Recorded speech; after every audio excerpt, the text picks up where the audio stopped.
Welcome, Gunrunner.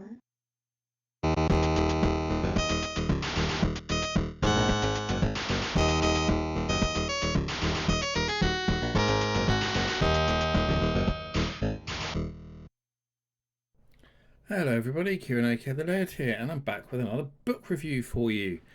And this one, as you can see, is 101 ZX Spectrum Games to Play Before You Die by Malcolm J. Parker, covering the years 1982 to 1983. Very simple cover, Amazon print-on-demand book, as you probably already guessed just by looking at it. There's a synopsis on the back, which I'll read in a moment. But yeah, I picked this one up fairly recently, actually, in a Amazon sale, because they were selling it for £4 something. I can't remember the exact amount. It was a strange amount. It was like £4.23 or something in the Amazon sale.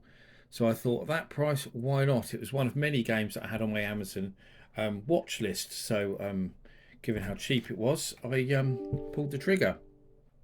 So 101 ZX Spectrum Games to Play Before You Die is a full-colour screenshot-filled ZX Spectrum Fest and helpfully summarises the plot, the good bits and the not-so-good bits of each of the 101 games, including how the gameplay, graphics and sound effects fare.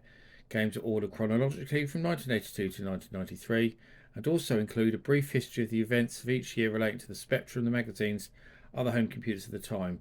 Some classic games featured are Manic Miner, Jet Set Willy, Night Law, Cauldron, Chucky Egg, Outrun, Robocop and Repton.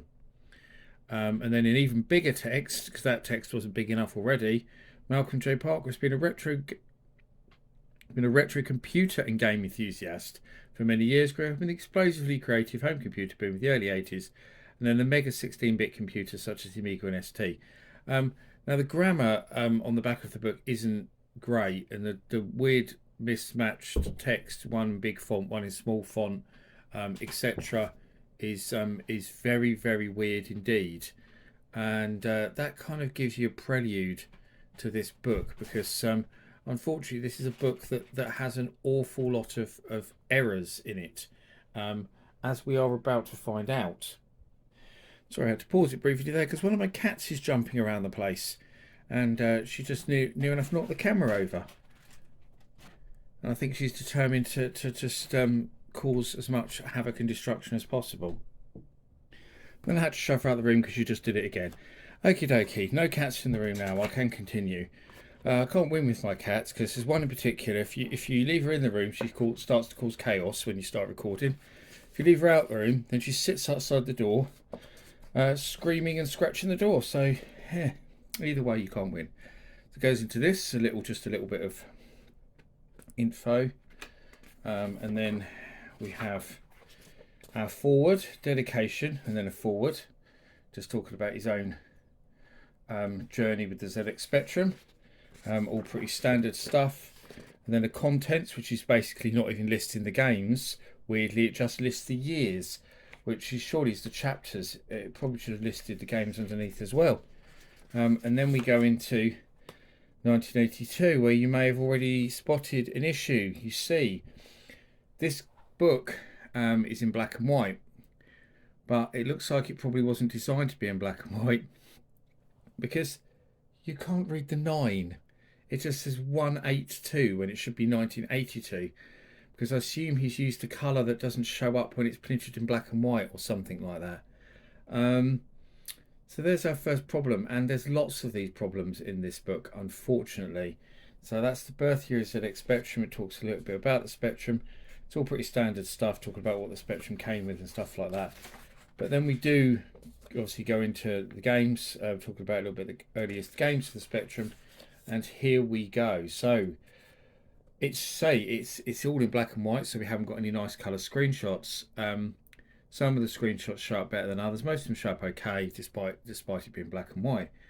But where we hit the issues is in the formatting. We've already seen one problem with obviously that number missing, but we're going to see some more. There's some strange mismatched formatting already, because obviously the way that's spaced out, it could have been done much better. You've got lots of problems with the text not being spaced very well, but that actually gets worse, unfortunately, because what we start to see is whole portions of text that are missing or cut off. So here, the bat resembles a goalpost and the ball looks more like a diamond. But this game is an important, and then you can actually see that actually very tops of some letters where the text has been cut off. This has been pasted in here. So you could say it's not been printed properly, but I don't believe so. It's not been formatted properly, having worked on obviously Amazon POD books myself a great deal. And I can only assume that Malcolm J. Parker didn't actually check the book before he published it, or order a proof copy to check it before he published it, because there's problems like this throughout the entire book. We go into 83 again, no nines, it's 183 again, and more mistakes as well, actually, because I must point this one out because this is one that I noticed. The spelling and grammar isn't terrible, but there are odd bits that are wrong.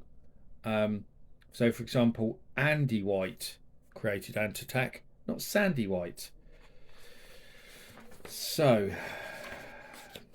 there is 3D Death Chase and Ant Attack, which of course we just mentioned a moment. And again, cut off text, destroy the other riders' tanks, cut off, no more. That screenshot's very hard to see in black and white, as well, as you can probably see. And this carries on again, text cut off there as well. So, and again, so it's not just on like 1 or 2 pages, it's pretty much every other page almost cut off again. And it's a shame, because obviously he's obviously put a lot of passion into this book from reading his own personal story and stuff. The Spectrum is obviously something that was very important to him, very personal to him, and obviously he's got a lot of nostalgia for it.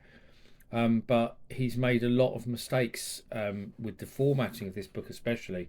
It should have been in colour. The text did not need to be this large, and if the text hadn't been this large, he wouldn't have hit all those formatting errors with the text being cut off. Because, I mean, the text is all different sizes. So see, this is bigger, and then he's used smaller text near the bottom. If he'd have used all of that size font and that size text, we wouldn't have had so many issues with text being cut off. I don't want to go through every single page like I have been. I just needed to do that for the front of the book, really. But I mean, there's all the classic games from the Spectrum in there, Jet Set Willy, Night Law there. Some more obscure stuff like The Snowman, I'd say, is probably not a well-known title. Strange Loop certainly isn't a well-known title. It's Trash Man, Rambo Panzerdrome, another not so well-known. But these formatting errors appear all throughout the book. This essentially goes into new 128K Spectrum, and budget gains step up a gear. Again, the 9 is missing. So, but we're still hitting the same problems with the formatting and text being cut off, and it basically being all over the place in that regard. So again, problems there with the text. It's spaced all over the place and then cut off as well. So that page in particular is a right mess. The golden age of ZX Spectrum Gaming, 87. I mean, I was really excited for this book because I've got tremendous nostalgia for the Spectrum. It was the one computer I grew up with, so I always love to see Spectrum books and see what other people thought of the games that I loved, and sometimes discover games that I didn't know about, which there is a few in this book, games I didn't know about. I've mentioned a few already. Rescue, that's another game I don't know, actually. So there are lots of games that I don't know, but unfortunately there's so many problems with the formatting. And this is the even worse one here, because you can see this is the start of a chapter, and it's a special one such as Batty Moldy Christmas, and the text is completely cut off again, and you can see the little dots there where there's obviously clearly supposed to be at least one more line of text, but it's completely missing, and it's not bumped onto the next page or anything. Again, we just go into the looking at the games again.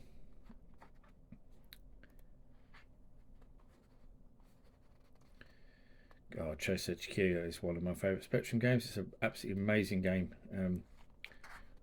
Amazing port for the Spectrum. Terrible Outrun, Repton. Movie licenses and re-releases, 1990. So not much for there, is there? They only put 2 games for 1990, really. There was a lot more than that. Adidas Championship Football and Rainbow Islands. That's it. 128k only games and compilations. So what's he put for 91? Earthshaker. That was a cover tape game, a good one. That's interesting to see that there. Gauntlet 3. Again, the text is cut off though, unfortunately. It's the Addams Family, 1992.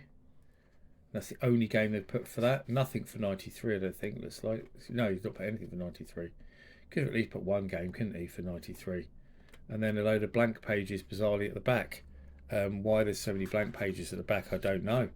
But that's it. It's a disappointing book because he's basically, Malcolm J. Parker put all this passion into creating a book to relive his memories of the ZX Spectrum, and then shot himself in the foot by not formatting it properly and not actually going back to check that the book is formatted properly, and fixing the errors. So he's basically put out a book that's you can't even read properly because there's so much text that's missing. It's not just mistakes in the formatting of the text or the odd errors that are in there. It's literally whole blocks of text are just completely missing, so you can't read it properly. So unfortunately, yeah, not a good book, not one I can recommend, because it's just so badly formatted throughout. I mean, I don't even like the cover either. I think it's a very, very boring and uncreative cover as well. So yeah, what a shame, because I'm always looking for more books to read on the Specky.